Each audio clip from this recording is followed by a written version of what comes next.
요즘 경제적 자유라는 말을 많이 들어봤을 거예요. 당장에 은퇴를 해도 될 정도로 큰 돈을 번 부자가 되었단 말일 수도 있지만 돈이 돈을 벌어다 주어서 노동을 통해 일을 할 필요가 없어진 상태를 나타내기도 합니다. 전 세계에서 가장 많이 팔린 경제 경영서 부자 아빠 가난한 아빠를 통해 그 방법들에 대해 알아보겠습니다.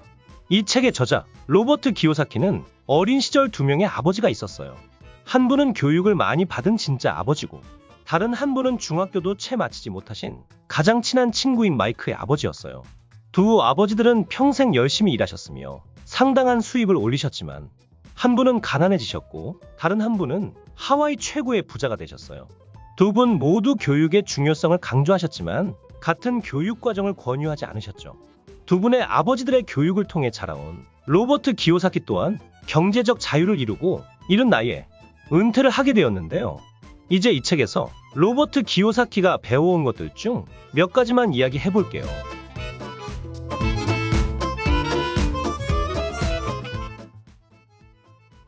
기요사키와 마이크는 어린 시절 부자가 되기로 결심하였고 기요사키의 아버지는 그들의 멘토로 마이크의 아버지를 추천해 주었어요. 마이크의 아버지는 여러 개의 사업체를 운영하고 계셨는데 그중 하나인 소형 슈퍼마켓에서 일을 시작하게 된 것이었어요.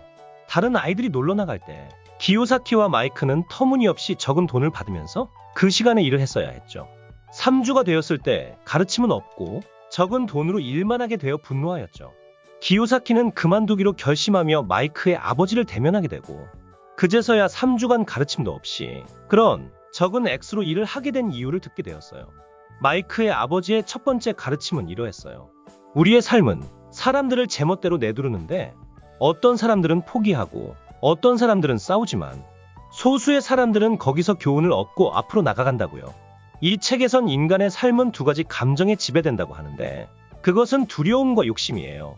대부분 사람들은 돈에 대해선 안전을 추구하고 안정감을 느끼는데 이는 두려움에 따른 것이며 이는 계속 참고 일하는 이유가 되기도 해요. 대부분 사람들은 더 많은 돈이 주어지면 더 많은 빚에 빠져들기도 하고요. 우리가 알아야 할 것은 직장은 장기적인 문제에 대한 단기적인 해결책이에요. 금융지식은 매우 까다롭고 어렵지만 경제적 자유를 얻기 위해선 필수 조건에 해당돼요. 기본적인 법칙에서 필요한 지식들을 촘촘히 살을 붙여 금융지식을 쌓아가셔야 해요. 이 책에서 부자가 되기 위한 필요한 첫 번째이자 유일한 법칙은 자산과 부채의 차이를 알고 자산을 살아요. 기요사키는 자산과 부채의 차이를 내 주머니에 들어오면 자산, 빠져나가면 부채라고 했어요. 예를 들어 주식을 사서 배당금이 들어오거나 임대를 내놓은 집에서 월세가 입금되면 자산이고요. 타고 다니기 위해 차를 사거나 착용하기 위해 시계나 옷을 사면 부채라고요. 자산과 부채의 현금 흐름 패턴을 간단한 그림으로 보여줄게요.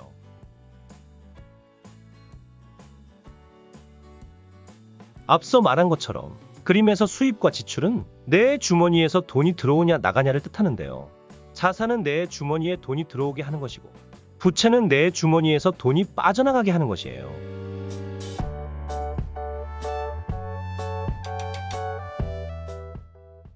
우리들은 직업을 얻기 위해서 훈련받는 공부를 해왔고 직업을 가져서 돈을 벌어왔는데요. 더 높은 연봉이나 보너스 혹은 더 좋은 조건으로 이직을 하는 등 수입에 대한 증가를 위주로 꿈꾸곤 하죠. 이것들도 물론 훌륭한 생각이지만 이것은 자신만의 사업을 하는 게 아니에요. 그렇다고 해서 꼭 창업을 하라는 말도 아니고요. 내 주머니에 돈이 들어오게 만드는, 즉 자산을 사면서 현금 흐름을 만드는 것도 이에 해당돼요. 이것들은 직장을 유지하면서 할 수 있기도 하죠. 이 책에선 자산에 해당되는 부류를 몇 가지 범주로 분류했어요.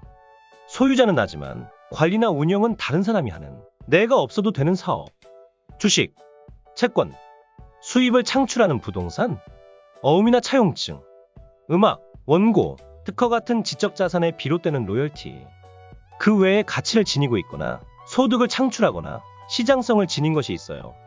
로버트 기요사키는 부자가 되기 위해 금융교육과 금융지능의 중요성을 강조했는데요. 금융교육을 통해 금융지식을 익히고 돈을 더 많이 벌기 위해 생각하는 훈련을 해서 금융지능을 발달시키는 거예요. 부자가 되기 위해선 금융지식과 금융지능을 발달시켜서 자산을 통해 좋은 현금 흐름을 만들어가야 해요.